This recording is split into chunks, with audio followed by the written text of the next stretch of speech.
किसी गांव में एक बूढ़ा और बुढ़िया रहते थे। उनके कोई संतान नहीं थी। उनके पास एक तोता था।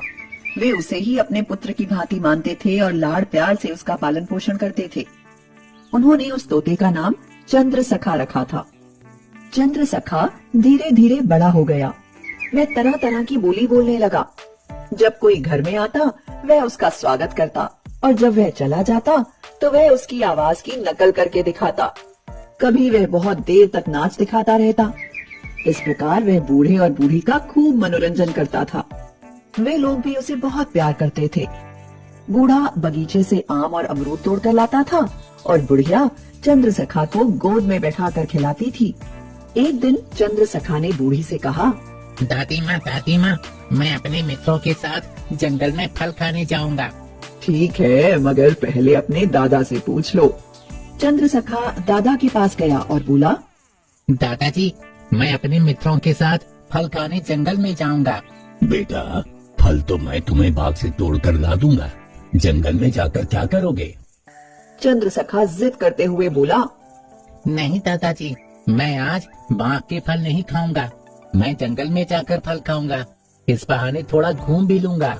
अच्छा, जैसी तुम्हारी मर्जी, लेकिन घूमकर जल्दी लौट आना। जब तक नहीं आओगे तब तक हमें तुम्हारी चिंता लगी रहेगी। बूढ़े की अनुमति पाते ही तोता अपने मित्रों के साथ जंगल की ओर उड़ चला। सभी मित्र उड़ते उड़ते घने जंगल में पहुंच गए। चंद्रसखा सबके आगे आगे उड़ रहा था। उसने जंगल में तरह तरह के फलों के पेड़ देखे। वह अपने मित्रों से बोला, मित्रों, अब हम बहुत घूम चुके हैं। मेरे पेट में तो भूख के मारे चूहे कूदने लगे हैं। सामने बहुत से फल के पेड़ भी दिखाई दे रहे हैं। चलो सब लोग आराम से फल खाएं। सभी तोते फलों पर टूट पड़े। चंद्रसखा भी एक से दूसरे पेड़ पर जा जाकर फल खाने लगा। जब उसका पेट भर गया तो उसने देखा कि सामने अमर फल का पेड़ है। वह तुरंत समझ गया कि यदि कोई बूढ़ा आदमी इस फल को खा लेगा तो वह युवा और दीर्घजीवी हो जाएगा। उसने सोचा कि वह चुपचाप इस फल को ले जाकर अपने दादा दादी को खिला देगा। उसने फल तोड़ लिया और चोंच में दबाकर अपने घर की तरफ उड़ चला। रास्ते में एक तालाब पड़ता था। उसका जल बहुत मीठा और शीतल था। चंद्रसखा के मित्रों ने कहा कि वे सब लोग इस तालाब में नहाकर अपने अपने घर जाएंगे। सभी तोते तालाब में नहाने लगे। चंद्रसखा ने अपनी चोंच का फल तालाब के किनारे एक झाड़ी में रख दिया और नहाने लगा। उस झाड़ी में एक विषधर सांप रहता था। उसने अपना विष उस फल में डाल दिया। चंद्रसखा को इस बात का कोई पता ही नहीं चला। उसने नहाने के बाद फल चोंच में दबाया और घर आ गया। घर आते ही वह बूढ़े से बोला, दादाजी, देखिए मैं आपके लिए क्या लाया हूँ। क्या लाए हो? मैं आपके लिए अमर फल लाया हूँ। इसे खाते ही आप युवा और अमर हो जाएंगे। जल्दी से इसे खा लीजिए। बूढ़े ने तोते से फल ले लिया, किंतु उसे कुछ संदेह हुआ। उसने उस फल के 2 टुकड़े किए और एक टुकड़ा अपने कुत्ते को खिलाया।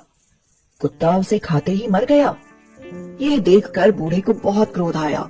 उसने सोचा कि उन्होंने जिस तोते को इतने प्यार से पाल पोस कर बड़ा किया, वही उसे मार डालना चाहता है। बूढ़े ने तोते को पकड़ा और उसकी गर्दन ऐंठ दी।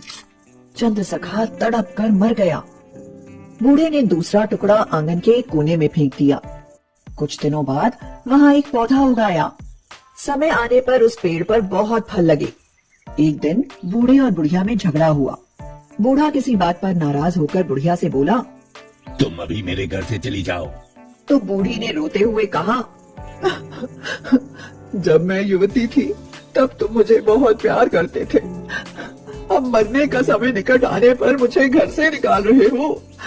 अब मैं कहाँ जाऊँ? मेरे लिए मर जाने के सिवा कोई उपाय नहीं है। इतना कहकर बूढ़ी रोते हुए पेड़ के पास गई और उसने उसका एक फल तोड़कर खा लिया।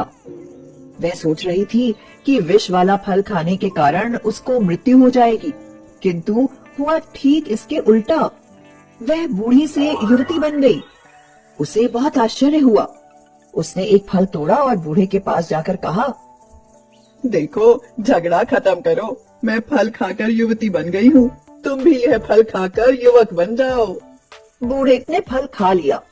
खाते ही वह युवक बन गया। बूढ़ा बूढ़ी युवक युवती बनकर बहुत खुश हुए।